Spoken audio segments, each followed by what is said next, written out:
Crit. I'm Vi. And I'm Donato. And welcome to Island Fever, where grown-ass Pasifika people talk about doing grown things. And today we are talking about heartbreak. And to help us do it is someone who just had a heartbreak in his Wow. Just on Front Street immediately. Like, don't even ease me in. But welcome Mariah Kunkel. Please tell us a little bit about yourself, Ma. My name is Mariah Kunkel. I'm Chamorro woman living in Los Holler. Angeles. Half a day, buenas. Half a day, bitches.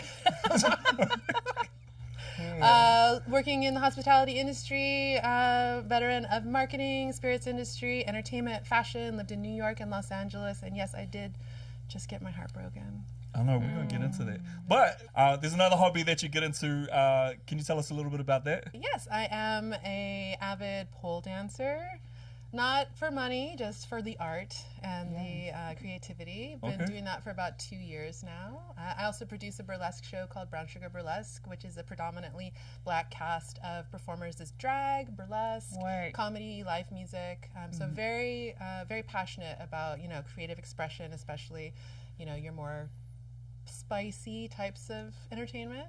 Yeah, no, and it's amazing. You invited me out to one of the shows. Yes. I think it's been almost a year Almost now. a year, yeah. That's ridiculous. And I was just amazed not only at like the organization of the event itself, but like the caliber of like performances from all different like amazing women, shapes and sizes. Like they slayed the boots house down. We have cast. Our cast ranges in age from 22 to 65. Oh, snap. So it's all different types of body types, skin tones, gender identification, all types of different individuals that are just expressing themselves in a confident manner, and it's really inspiring. So I would, hope that you guys could, check out a performance. Perform? Great. I would love to. Yeah. I mean, if grandma can do it, I can do it. But as I said, today we're talking about heartbreak, and we're going to get into your heartbreak, Mariah. Sorry to put you on the spot, but first, to get your heart broken, you must first have a heart, and you first must experience love. So I guess my first question, I want to start with you, Donato, if you don't mind. Who were the biggest loves of your life, and how did that journey look to kind of get there, right? One of my most recent heartbreaks is this man that I fell in love with. I thought we were going to get married. And we had been dating for a year, but it was like my first like serious committed relationship. And I had always said, like, the person that I would bring home to meet my family would be the one that, like, I want to spend my life with. And we had, like, just such a beautiful experience. What made that love special for you? Like, what was it that made this so different from everything else you had experienced before? I think the biggest thing was just how bold this person was, like, declaring, like, their want to be in my life and to take up space in my life and to show it. Like a lot of times, like guys would like offer me a lot of things and talk their game up, right? And I'm like, okay, prove it, right? And also dating as a trans woman, it's rare that like guys will often want to love me in the shadows, but don't want to like make it public or known. And this man did not care. Like he was like, you are beautiful, I love you, you're smart, we got to the I love yous later, right? But like he just made me feel like such a like queen. And I was like, okay, this is what it looks like to kind of soften in relationships and really give it a chance. And that in itself was new for me. And we can talk about that later when like you finally find peace in a relationship and with someone that has such a like wide history of like toxic relationships. I didn't know what the fuck to do with that. Like, and there's times where I feel like I fucked it up. Am I the problem? No. Vi, how about you? Who are the greatest loves, or who was the greatest love of your life, and what made it so special? Did you say what made her so special? Like you already knew where I was going? I think my first introduction to love is something that I experienced through family. Obviously, we know that I talk openly about my beautiful wife who I've been with for more than half my life. So that's secondary to my experiences with love. So I experienced love the most growing up first through mom and dad, though. Just the gift of feeling seen and feeling heard and celebrated and loved on. That to me translates to love. What it looks like in a relationship, though, there's so many layers to that, but in short, love of my life is the beautiful woman sitting at home watching this. Hey, hello, what's up, mama? Sponsor us, endorse us. I really do. I like how you started with family. I really do feel that, you know, my father was a very large figure in my life, and being able to witness the marriage between himself and my mother until he died in 2017, which is just a hair short of their 40th anniversary. Wow. Seeing that marriage, you know, close up, and just understanding what a relationship could be, you know, that long term. How people can grow and, you know, be there for each other for so long through all the different phases of their lives. Seeing that modeled for me was a really important part of my growing up, my upbringing. And the love that he offered me, as well as I found my way through my own life, which is somewhat non-traditional. Like, they got married when they were in their late 20s, which was late for their like generation. Oh, yeah. And, you know, I'm not married. I've not been married. I used to like stress out about this a little bit, you know, and he would talk to him about it. And he would say, you know, it's going to happen when it happens. Don't worry. I never got any of that pressure from my parents to like make a love connection in order to just get married or to, you know, move into the next phase of my life. So I was really thankful for that. But in terms of romantic love, there's been some high points, there's been some low points. I don't know that I've met the love of my life yet. I still find myself questioning what love is, because sometimes you can feel like you're falling in love or you're in love, and then all of a sudden everything changes and you're like, wait, well, was that love, or was that infatuation, or does it have to be mutual in order to actually be love?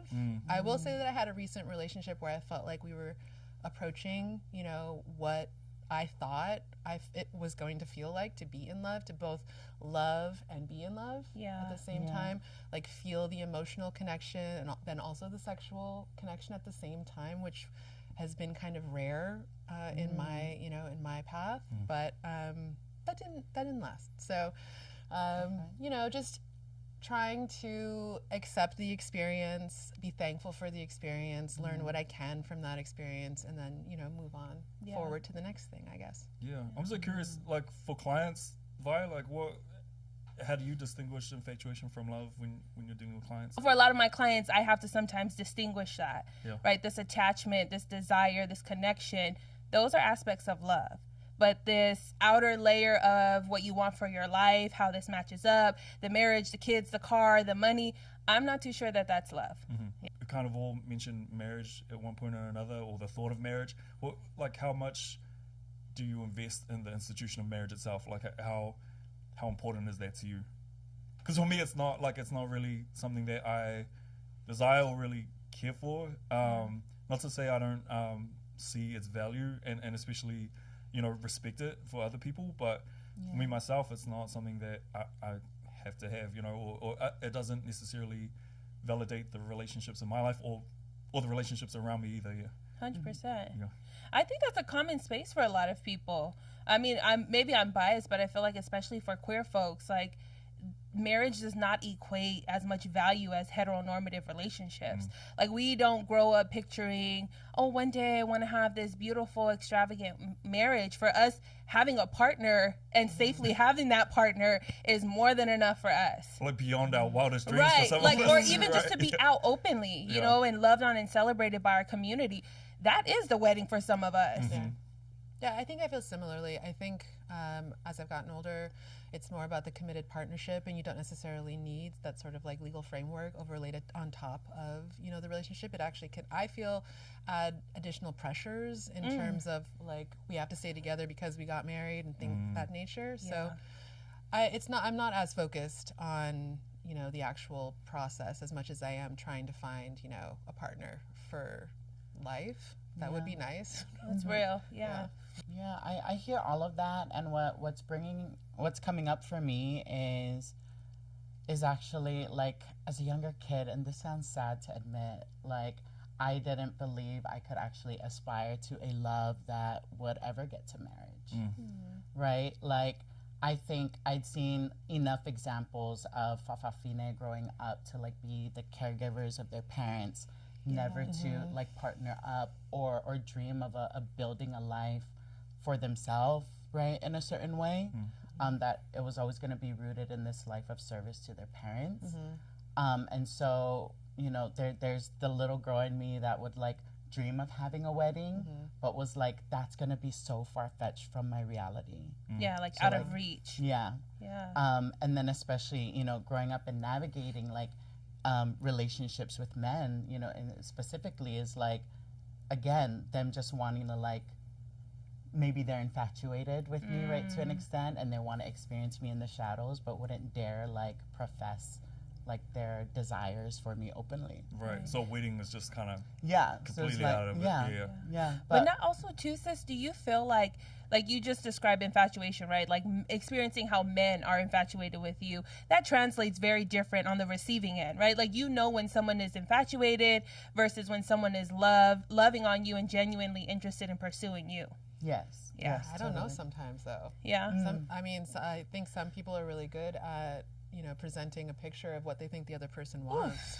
Yeah. Yeah. You know, that manipulation. People pleasing, you know, saying things that, you know, they know that will be received well to get ultimately what they want, which is like the emotional intimacy without the actual, I don't know, like deep connection. Some guys just get off on the fact that they know they got you hooked. Yes. 100%. And they're That's not even, ego. and it's just like, damn, you really wasted my fucking time Yeah. just to get off. I'm like, oh, this is a fucking kink for you to waste my fucking time. Like, I would say like it's rooted first in ego for sure, right? Like, you see this beautiful person you want to explore, you've thought in your mind, there's no way, if I could, then what would happen? And then you finally do it, and you really don't have no substance to offer. Like, that's kind of what you described as like, you get to this point of connection and then there's no emotional intimacy.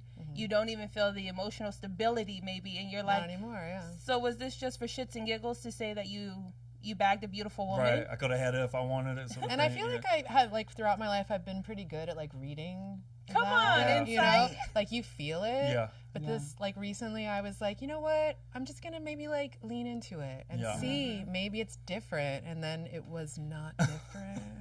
We know when the switch up occurs. Yes. We can feel it energetically. Like, once they get that from you, like, there's just a whole vibe shift. The way they talk to you becomes different. The ways in which they have, like, tried to pursue you and, like, engage with you. I don't know if y'all can relate to this. Those good morning texts. Yes. Which, honestly, is not part of my love language. Like, love that for you. But then after you get what you get, I don't get a good morning anymore? Get the fuck out of here. So like, this shift in behavior obviously equals like something has changed. Yeah. Whether that's like you said, a text message, maybe it's even how often or available they are to you. So busy. Work energy when you're together. 100%. Yeah, and I think in the past when I was younger, I would just sort of like let it happen and then maybe try to like be more anxious and like, you know, like they would lean back and I would lean forward. And like most recently, I now will call it out. And also like calling it out, I'll be like, there's something going on here. What is it? What do they say? Let's put men on blast for a second. What do they say when you call it out? I'm curious. I think it's a lot of, there's no good like answer to that question. Like, they don't want to say, I'm just not into this as much as maybe I once was. Or maybe there is something going on emotionally that we don't know about, you know. And I don't want to make it seem like every single time this happens, there's like a malicious intent behind it. Because, you know, these people could be going through processing things that I have no idea about, you know, and they just don't lack the vocabulary or the ability to connect. Fuck that, because I don't be fucking doing that to people, you know, like all the shit I have going on. Yeah, no, you don't. You don't. But I just don't think there's an excuse for it, right? No, it's not an excuse, but, you know. It's the reality for a lot of people who maybe haven't done enough work, right, to even recognize that that's a space that maybe is holding them back from being a better partner, a better person, whatever. I guess. Yeah, but you may not do that because you're very direct, right? But yeah, I totally relate to like what you're sharing. There are people that like I've had to sit through and like have the conversation in ways that like is rooted in like empathy and grace and helps them uncover those things that like they might not have the language for. And then come to the realization like, oh, you're lonely and bored. That's what's wrong. And maybe you might, like, sis, you might be the first person to ever say that to someone and name it for them, right? Like, it actually sounds like you're lonely and bored. And then this realization of, like, oh, shit, I am lonely and bored. Now what? Yeah. Or the opposite of like, damn, you said that and I don't know what to do with that. So now I'm hitting the gas, bye bitch, right? Like we know that comes from a different type of attachment style. And I'm very curious when you were describing like the back and forth, I'm already like, oh, that's an anxious and an avoidant like partnership back and forth, because that's the usual dance. Yeah. Damn. Well, going back to experiencing love. Shit. I don't think I've experienced romantic love before. I think the greatest loves of my life are definitely my mum. I think she's like the person who has, who I learned what love is through her, right? Whether healthy or unhealthy, that's who I learned it from. Yeah. But that was my first understanding of love, and it's changed over time, right? Yeah. And I think what makes my love with my mum so special is the honesty of it all, and how honest and how trusting we are of each other. And I think for me, like closeness, I measure it by honesty, like how honest you can be with one another, right? So she's the greatest love of my life. And then, And then another relationship that I felt was, like this is my soulmate. Like, as a gay man, I haven't experienced a romantic love like this, but I did have a best friend, and yeah, she like helped me come out, helped me get sober, and just taught me so much around what it means to show up for myself, but then show up for other people, right? And I learned a lot around. I used to be so self-centered, and I still am in some ways, right? But I've really learned how to be a lot more free with love. Like when you talk about love, I see that like all the time, Dono, in you, and I feel like I'm a lot freer with that. Even though I'm very selective with who I'm free with that, but when I do love someone, like I'm all out. Like I really do give my all, and a lot of that generosity and that compassion I learned from her. I also learned a lot of things that I'm trying to let go of now, but we'll get to that later. Yeah. But And I'm remembering one time, like there is this platonic like friendship that I have with this cishet man who like has a family, but was like just such a good friend to me, and such a good friend in ways that like we could talk about philosophy, ideas. Like we also met in rehab.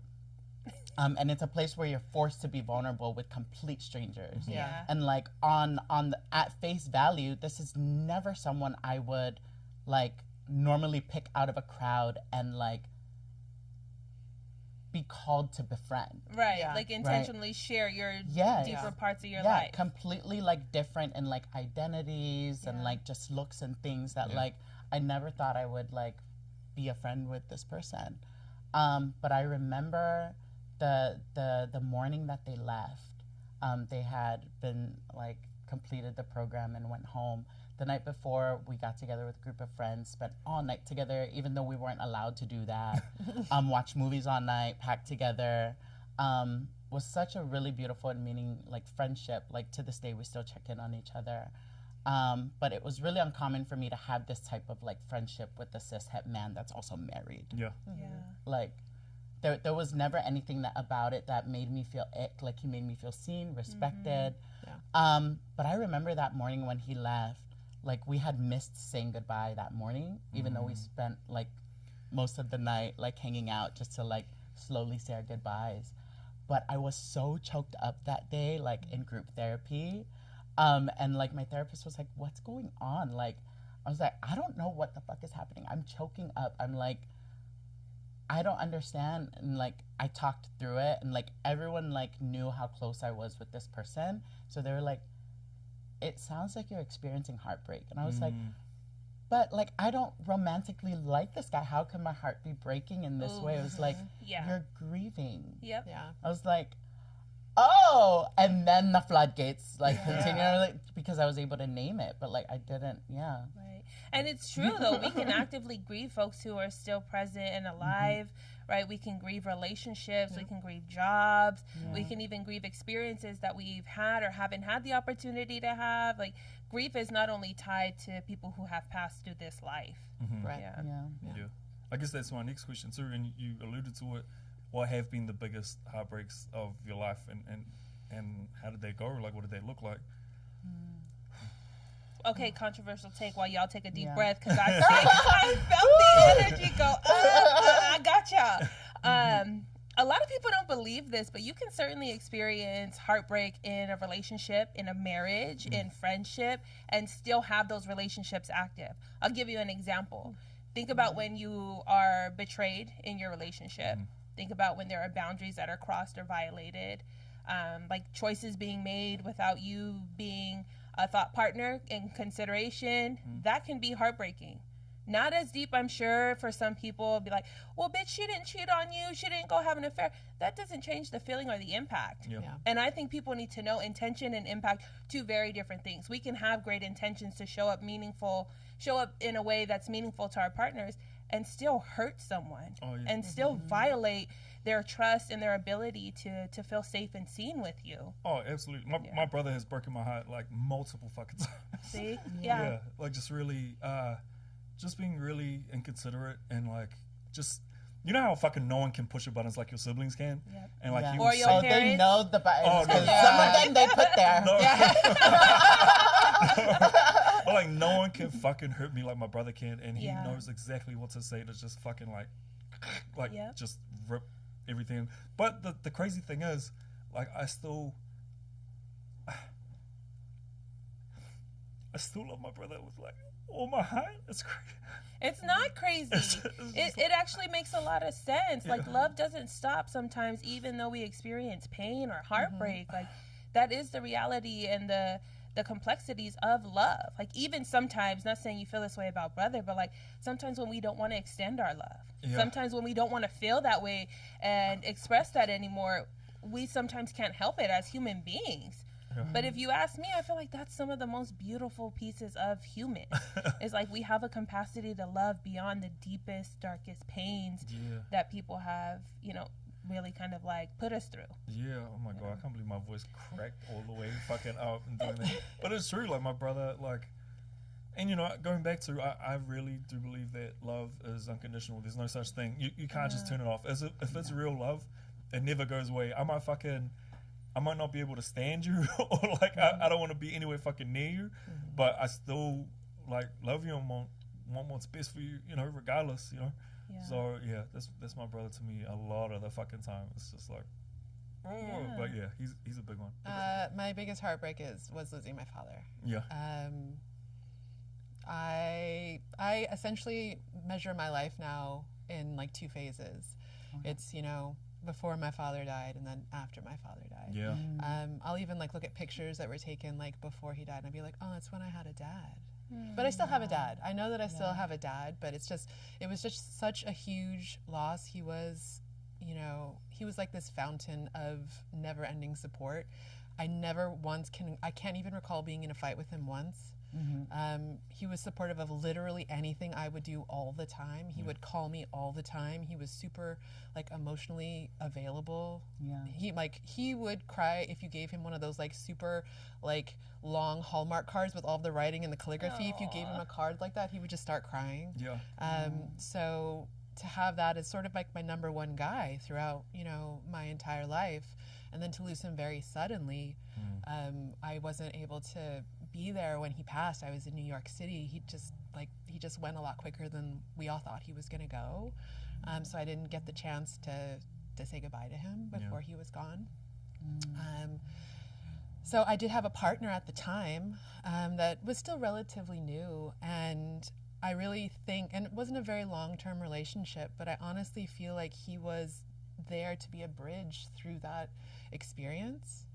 We broke up not too long after my father passed, and I remember just not being able to access any feelings about that breakup because I was just so submerged in the grief for my father. I remember a friend saying, you know, you can be sad about breaking up with him, and I'm like, this is not going to change my world in the same way that, you know, I'm experiencing this other loss. And like, I didn't date or have sex for a year after he passed, just because I felt like all of those parts of my like body and my emotions were just completely turned off. And it got to be about a year, and I was like, maybe I should do something about this. I don't know. I don't feel called to it. So I remember actually like physically having sex with people that were just, you know, just people that were nice looking and that were nice to me, not necessarily like romantic partners or anything like that, to see if my body like would respond because my mind and my heart was not responding. So it was a very weird situation because I was completely like out of my body, and I'm like, okay, my body is kind of responding to the stimulus in the same way, but I just don't feel any kind of anything, and I just felt very, very dead, like inside for a very long time. It's always interesting to me when I hear people say like exactly what you described, like there's this disconnect in our mind and our body, right? Our brain and our body being best friends. It would make complete sense. Like your body has capacity, but up here you're completely checked out. And so when we submerge ourselves to try to do those things, it's interesting. The body is like, actually, and then the brain's like, yeah, girl, I've been telling you this whole time, right? And so we kind of have this moment of reality check almost, where we're like, oh shit, like I desire it, but I don't have the actual capacity or desire to enjoy and receive it in the way that I've used to before Dad passed, maybe. Ooh, I got a question. Sometimes I hear people say that, because I lost my dad, right, when I was 18, but our relationship wasn't the relationship that I have with my mom, right, who's the greatest of my life. I feel like if I lost my mom, that would be something completely different, right?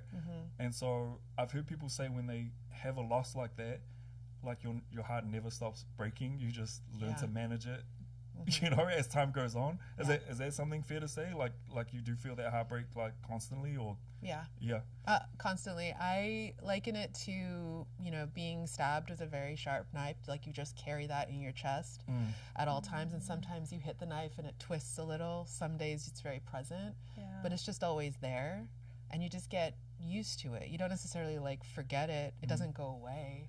It's learning to live with that pain, because something exciting happens, I can't call him, you know, like I can't do all these experiences and share them, you know, with him. That's something constantly I'm reminded of, that he's not part of my life in the physical sense anymore. Obviously, I talk to him all the time. We divided up his ashes. When he passed and we cremated him, we divided his ashes into 17 different vessels. Wow. And the mortuary was like, we've never divided anyone this many ways. So I have some, my sister has some, my brother has some, my nieces has some. We released some as well. So, but yeah, I don't think it goes away. And there are also smaller heartbreaks that I've gone through in relationships that still kind of like, not as much, but you know, you still feel them. I truly believe that some of us who have gone through like really hard points in our lives, the way that we turn that into meaning, like people around us benefit so much from that. And while I actually am here, let me remind y'all to stop telling people to just get over it. When we lose people, when relationships end, whether that's platonic or romantic, it is not okay to tell people just get over it. Because the idea that there's a time clock or the idea that there's an expiration date that of grief really is unfair to your human experience. So even if you sit with that message yourself, stop doing that to yourself, because it's actually pretty harmful, but it also is pretty damn like minimizing or dismissive of you actually having feelings. No, I definitely felt when me and my former best friend stopped talking to each other, you know, because I've never gone through that sort of heartbreak before, and I'm just like, I'm calling up all my friends who have gone through relationship breakups. I'm like, how long does it take? Like, how long am I going to feel this way for? How do I get over it? You know, and it's like, again, how do you get over it? And for me, I felt silly at first, because I'm like, oh, fuck, like, even just disclosing, like, this isn't a romantic partner. This is a girl who, you know, a woman, I should say, who I just had such a strong bond with, and I don't know how to describe it to people, but, like, I loved her so deeply, and I've never felt so held by someone before. And I don't know if I'll ever experience a love like that again, you know? So for me, it was just like, one, letting go of judgment, but then also I'm still kind of grieving it. And so it's like, the more I try to rush the getting over or the healing from it, the more I kind of get stuck as well. And it's Say that again, Crit. The more I rush something, the more I try to push myself to go beyond what I'm capable of, I get stuck. What does stuck mean? Like emotionally, what does it look like? Yeah, exactly. It looks like me still in pain and still just going in circles. Like I'm stuck in a fucking hamster wheel, and I'm not getting anywhere, and I'm still I'm still feeling the same level of hurt, and it looks like me not being able to get out of bed. It looks like me fucking just not being myself, you know? Like, it really does look like me not showing up in the ways that I'm used to showing up. Yeah. And like the power of actually giving ourselves opportunity to be present with that, the stuck, versus trying to skip over it, right? Because no matter what, the shit's gonna still stop and bring you right back. So you might as well spare yourself the time and energy and actually allow yourself to feel. But it's so uncomfortable, right? Like, and I relate to the heartbreak of like losing friendships or ending friendships. Like, I think for me, those have been in my adult life some of the biggest heartbreaks I've had to sit with, because whether we don't align anymore because we've outgrown ourselves as individuals and there's this conflict but just this misalignment in value systems, right? Or even just capacity and like what I need from a friendship versus what I'm getting offered. And like having to choose because I value and love myself so much, I no longer want to be in this space. Right? Like that still comes with heartbreak. I care about you. I love you. I want well for you. I no longer want to be a part of that though. To those that are at home, think about the heartbreaks in which you've navigated in your life and try to remember what it was that you yearned for in connection to others, right? Whether that might be someone to just show up with a hot meal or hold your hand when you cry, right? Think about those things, because we can all, through our individual experiences, be the healing balm in somebody else's suffering. And so I share that because, like, even recently, one of my closest long-term friends just lost her dad. And a group of us had gotten together in Washington, and, like, we're all feeling now, like, we're in our 30s and our parents are aging and all of these other things, and it's just weird. In the sense of like, it's a new level of like adulthood that we're navigating together as friends. And so, you know, just sitting with someone through it or knowing how to show up in those moments, even when they don't know how to ask or have the language to ask. And that's such a big part, I feel like, of where I experience heartbreak in friendships is like, I play that role in my life a lot, having to ask, having to name, having to direct, having to do all this. So the beauty of having people who love and care for me is I don't have to do that. So when this expectation, this unspoken expectation is kind of like there of like, well, why don't you say anything? Well, you never said this. Well, I'm fucking tired of having to always say or do, right? Because now I'm in a space in my life where I'd actually like to not say and not do and have someone a little more present because you know me and you understand where I fall short in my life, and that's why I have these meaningful relationships. Does that make sense? Yeah. That's pretty wordy. I think something that I went through recently, my last major relationship since my father passed, was with someone that I have known since we were very young. I think heartbreak, from what I've learned through my own clients, is like heartbreak teaches me the most about them too. Because now I see them in this very vulnerable light of either feeling like they were rejected, they were left or abandoned, or they weren't good enough. And that kind of shit, I feel like it puts people at their core, right? And that's the power, I think, of therapy. is when we have that space to sit and really look at that deep place of, holy shit, I've never been here before and I'm scared. Holy shit, I've never been here before and I don't know if it's going to get better. And it will. I'll just ask everyone, what are the biggest lessons you've learned in both love and heartbreak? I'm thinking about the person that I thought I was going to marry. Also turned out to be the healthiest breakup I'd ever navigated. We're still friends. You know, came to a place and a decision of like, I love you and I want what's best for you, even if that's not with me. Yes. And so, I just wanted to name that. So heartbreaks can be okay. Yes. I think now in this phase of my life, I am daring and challenging myself to be my greatest love of my life. If that makes sense. Absolutely. For a long time, I didn't believe that I deserved it. Right? And so if I can give that to myself, how much more beautiful is it when I give to others or allow others to experience the fullness of me?